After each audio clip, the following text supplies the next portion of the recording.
হইয়াছি সেই না ভরে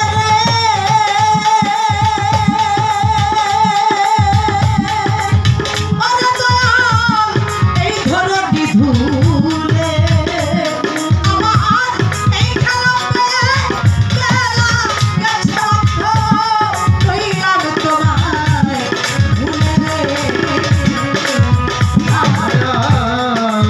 হয়েছি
সারাদিন কাজ করতেন,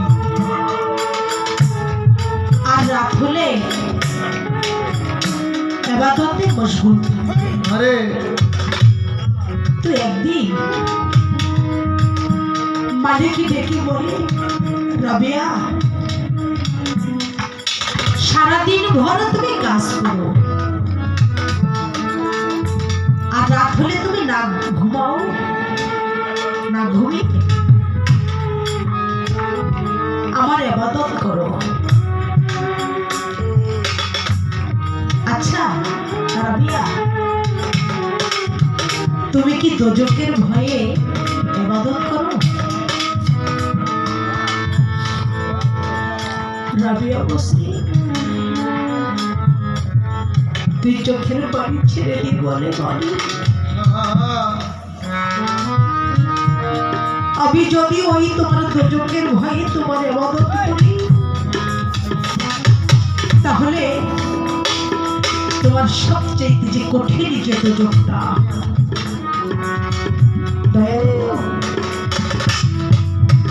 তুমি এই রাবিয়াকে তোমার সেই কঠিন দোজখের মধ্যে নিক্ষেপ করো। আমি যদি ওই দোজখের ভয়ে তোমার ইবাদত করি, তাহলে কি রাবিয়া তুমি জান্নাতের আশায় ইবাদত করো? তুমি কি বেহেশতের আশায় করো?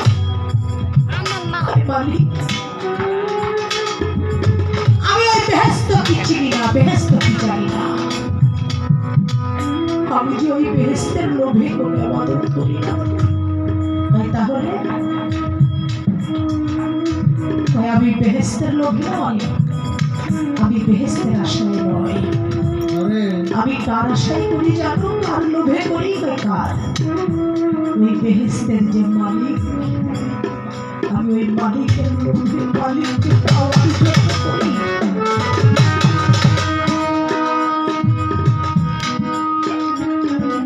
আমি ওই বেহেশত চাই না, আমি বেহেশতের মালিককে চাই। আমি তাই তার ইবাদত করি। আমি বেহেশত দিয়ে আমার দরকার বেহেশতের মালিককে। তাই আমার ভাবক কবি, আমার সাধক মনমোহন দত্ত বলেছেন, মহর্ষি মনমোহন দত্ত, আমি চাই না বেহেশত, চাই না দোজখ, আমি চাই শুধু দয়াল তোমারে।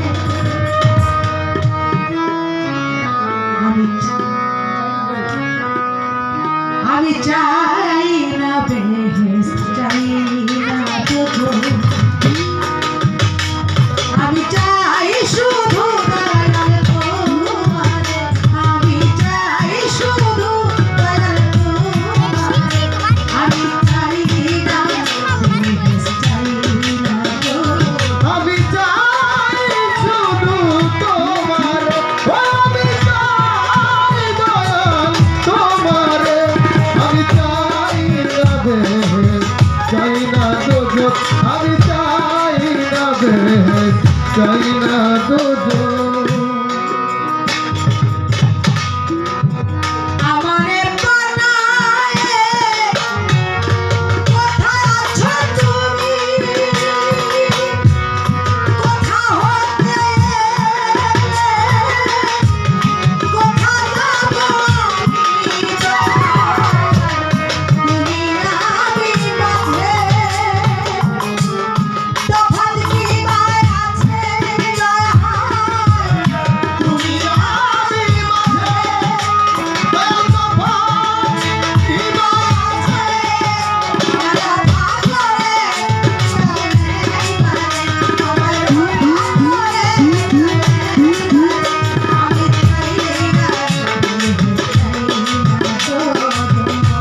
আমি চাই দয়াল তোমারে আমি চাই দয়াল তোমারে আমি চাই না বেহেশত চাই না দুজন আমি চাই না দুজন দয়াল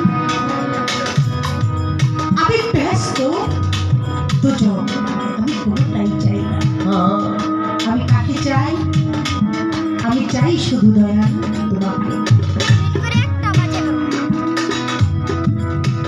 তাই বান্ধব আমি তোমার ওই চরণ দুটি চাই তাই বলো বান্ধব তোমার কোন চরণ এই বিরোহী দয়াল বিজয় বলে আছি দয়াল